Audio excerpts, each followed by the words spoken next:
আমরা আপনাদের মাধ্যমে প্রিয় দেশবাসীকে প্রথমে ধন্যবাদ জানাই যে দীর্ঘদিন পরে দেশের মানুষ দুইটা নির্বাচনে একই দিনে অংশগ্রহণ করেছে, একটি গণভোট আর একটা সরকার গঠনের জন্য ভোট। তা আমরা যতদূর জানতে পেরেছি, সংস্কারের জন্য যে গণভোট ছিল সেই গণভোটের পক্ষে হা ভোট বেশি পড়েছে।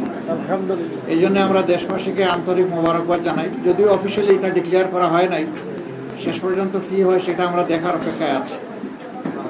আর সরকার গঠনের জন্য যে নির্বাচন হয়েছে সেখানে মূল প্রতিদ্বন্দ্বিতা ছিল মূলত দুইটা জোটের মাঝেই বলতে হবে। আমরা অংশগ্রহণ করেছি। নির্বাচনের প্রক্রিয়া যখন শুরু হয়েছে তখন থেকে শুরু করে আমরা আমাদের কার্যক্রম চালিয়েছি। আমাদের যারা প্রতিদ্বন্দ্বী ছিলেন তারা তাদের কার্যক্রম চালিয়েছে।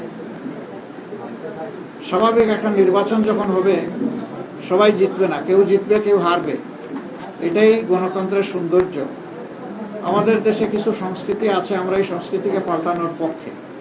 তবে আমাদের কিছু অবজারভেশন আছে, সেই অবজারভেশনগুলো আমরা জাতির সামনে তুলে ধরার পক্ষে, যাতে ভবিষ্যতে একই অন্যায়ের বা সীমালঙ্ঘনের পুনরাবৃত্তি না ঘটে।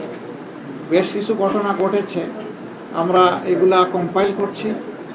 আমরা আমাদের পরিসরে আবার বসবো। আজকে তো এই পরিসরে আমাদের বিস্তারিত আলোচনার সুযোগ ছিল না, কারণ এখন পর্যন্ত বেশ কিছু আসনে আমাদের জানা মতো আমরা এগিয়ে আছি এবং গণনাও কমপ্লিট। কিন্তু স্থানীয়ভাবে যারা রিটার্নিং অফিসার আছেন তারা ঘোষণা দিচ্ছেন না, ঝুলিয়ে রেখেছেন। তা আমরা বুঝতে পারছি না এটা কেন। মাঝখানে আবার ওয়েবসাইটে হঠাৎ করে দেখা গেল যে কে কতটা আসন পেয়েছে সেইটা দেওয়া হলো, মাঝখান থেকে উদাও হয়ে গেল, আবার নাই। আমাদের লোকদেরকে বসিয়ে রাখা হলো দীর্ঘ সময়। এই একটু আগে ওনারা একদম প্রথম পর্যায়ে 10টা 12টা কেন্দ্রের যে ফলাফল সেগুলা ঘোষণা করা শুরু করেছে, সেটা আবার বেসরকারি। তা আমরা সব মিলে এখন আপনাদের সামনে পূর্ণাঙ্গ কোনো বক্তব্য দিতে পারছি না বলে আমরা দুঃখিত। আমরা দিব ইনশাল্লাহ। আমরা আবার বসবো, আমাদের মধ্যে আমরা এগুলা নিয়ে বিশ্লেষণ করব। আমাদেরও কোনো ত্রুটি ঘাটতি থাকে সেটাও আমরা দেখব। আবার যদি সামগ্রিক কোনো বড় ত্রুটি ঘাটতি হয় তাকে সেটাও আমরা আনবো। আমরা আগেই বলেছি ছোটোখাটো কোনো বিষয় নিয়ে আমরা টানাটানি করব না এবং পুরানা রাজনীতির সংস্কৃতিতে আমরা ফিরে যেতে চাই না। আমরা ইতিবাচক ধারার রাজনীতি করতে চাই।